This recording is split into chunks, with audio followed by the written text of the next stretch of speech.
Hello, everyone, and welcome back into the GSMC Dead Ball Sports Podcast, brought to you as always by the GSMC Sports Network. And for our final segment of today's show, we preview a tasty FA Cup fourth round tie between two teams, like I said before, with very stark similarities in playing style and players, but very differing philosophies to how they got to this point. And in terms of how they might view this cup competition. Now, before we get into it, I do want to apologize in advance. I thought that this was a Premier League fixture before I wrote this down, as I saw all the different Premier League fixtures this coming weekend. And I also suddenly realized just today that this game is not taking place until next week. So sorry in advance, but it's still a very intriguing tie to talk about. Just because both of these teams, like I said, are very similar, but think differently about themselves. Brighton, let's start with them. Brighton are the team that are the ultimate overachievers when it comes to domestically and cup competitions. They have a nice philosophy of bringing young players in, building them up for about 2 to 3 years, and sending them off. And they never have to worry about complying with certain rules that are required for Big Six clubs. So, therefore, I feel that of all the Premier League sides who are overachievers right now, they are the most capable of knocking off a big boy from the top six. Chelsea, on the other hand, think they're kind of like Brighton in how sneakily they develop their players. But most of these players are brought in from big clubs.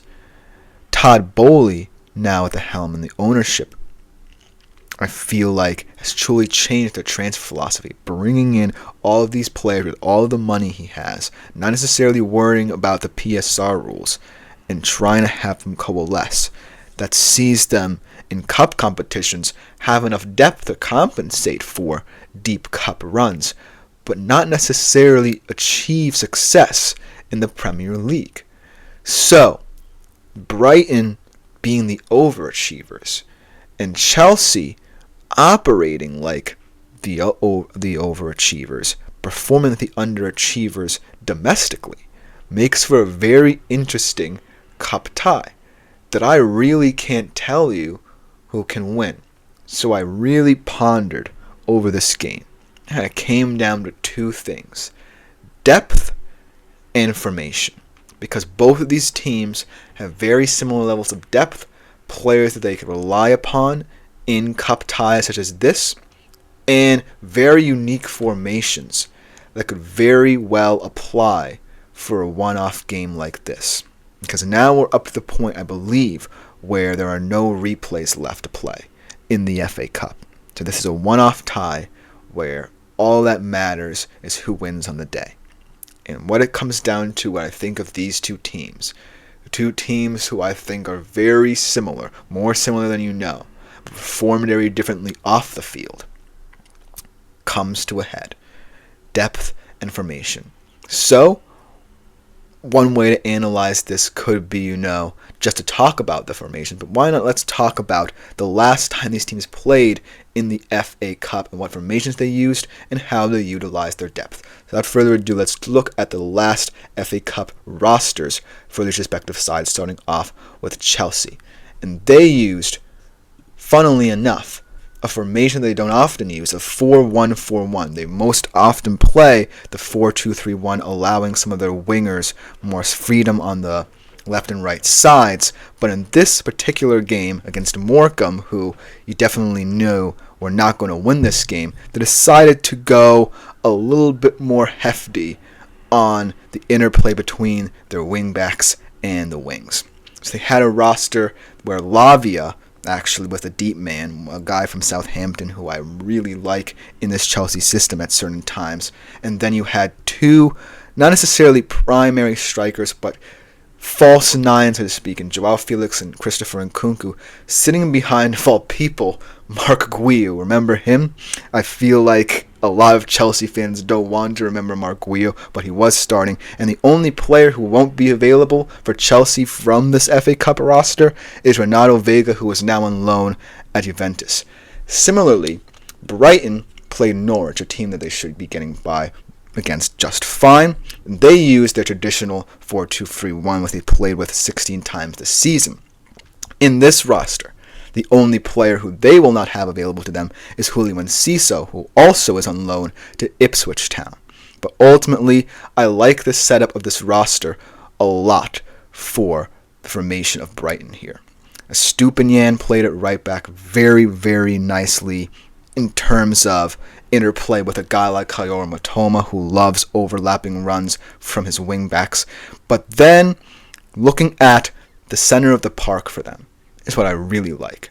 In Yacine Ayari and Carlos Baliba, you have very versatile players who play both domestically a lot and in cup competition, who are young guys but still have the pace and creativity necessary to help you in whatever manner you need them for.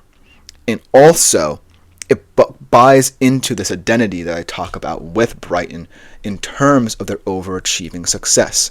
As I don't necessarily know this name, it's in Greek, but he asked, "Can I ask you something? Go ahead, my friend." I might not be able to pronounce your name, but ultimately ask away about some things. But ultimately, when I think about the formations of both of these teams, they match up pretty well. Chelsea, at least in cup competitions, may want to beat you with their superior wing talent because they are not necessarily loaded at the wing-back position, even though they have very strong center backs.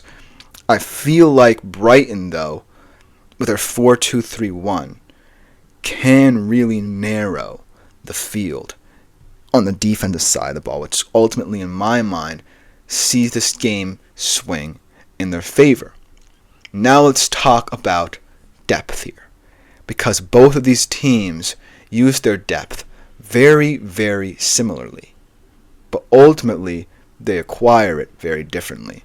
Brighton, on one hand, might be a little bit more unsure of how they want to utilize some of their depth, because while they have a lot of veteran experience, especially in their backline with guys like Veltman, Webster, Lewis Dunk, a lot of their substitutes and a lot of guys who appear in the cup competition for them, especially in areas of creativity, are young guys, attributed to that former FA Cup roster that saw Ayari and Baliba as their two deep line midfielders.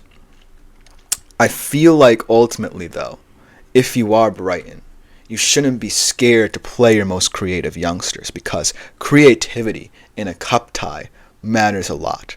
And I feel like to compensate for the lack of depth in your back line, you want to have guys like Yacine Ayari and Carlos Baliba who are more creative in terms of attacking profile, but also have the pace to track back and help your aging back line. But ultimately, it's going to come down to how Hutzela, the manager, really balances out who he rotates in and out in this game. Because if I look at the front 7 or so for this side, in their last FA Cup tie, it was Ayari and Baliba as the deep-lying midfielders, with Mitoma and Enciso and Minto a bit advanced, and Enciso kind of playing behind the striker Jorginho Roter. I feel like a lot of the time, when you think about Brighton, you think about how they interchange and rotate between those 7 players a lot more than you think about the back line.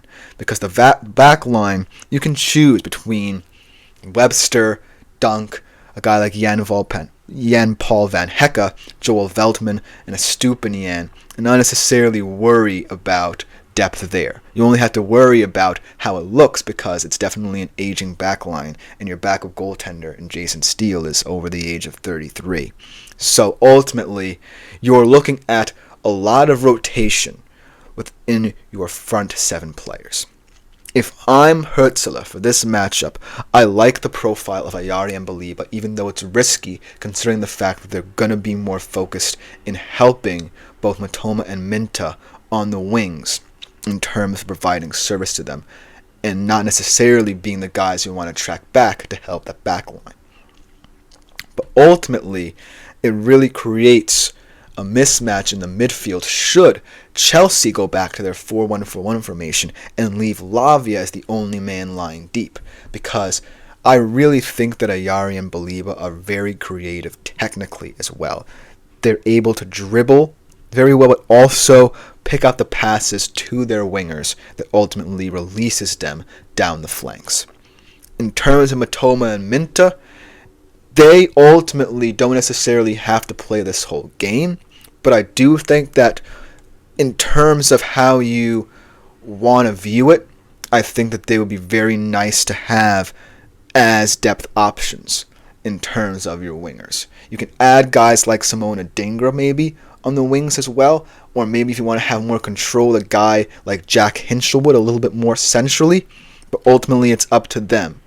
In terms of Chelsea, on the other hand, I feel like they're going to be a little bit more concerned with wing depth, overpowering you with their wing depth, because they have guys like Joao Felix, like Christopher Nkunku, like Pedro Neto, like a guy like Tyreek George, who I believe made his debut in this game, to really, really hurt you on the flanks. But ultimately, is it the best way for this Chelsea team to go about this cup tie?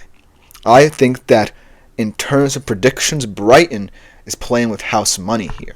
They are ultimately built for cup competitions because they not only put the youngsters out there on the field, but they rely on them. So no matter who's out there, Ayari, Baliba, Minta, Vifa, anyone of that magnitude, they feel like they can win a one-off tie. And it's why they overachieve in the Premier League. Chelsea, on the other hand, they have too many options for a cup competition like this. Too many options to decide on one true starting 11 in the Premier League, and that's why they're underachieving there as well. But for this cup tie, I just think Brighton will look like the superior team on the day. Root Tear could get a couple goals, maybe a goal each from Ayari and Baliba, or one from either of that duo, but ultimately I see Brighton running out 3-2 winners on the day. I think that Chelsea can peg them back a little bit with their wing depth, but ultimately Brighton will prove far too superior with terms of the interplay within their formation and the depth that they can rely upon. Let me know what you think about this game in the comments below, or any other FA Cup fourth round ties for that matter, because that will just about do it for today's show. Thank you all for tuning in. I've been your host, Christopher Shepard. We'll be back here tomorrow, as always, at 3:30 p.m. Eastern Standard Time. Like, follow, and subscribe if you haven't done so already to keep up to date with all new content around the channel. Make yourselves available to the Super Chat, Super Thanks, and Super Stickers features on YouTube to contribute, interact with the show as always. But without further ado, see you all tomorrow, because I'm out for today.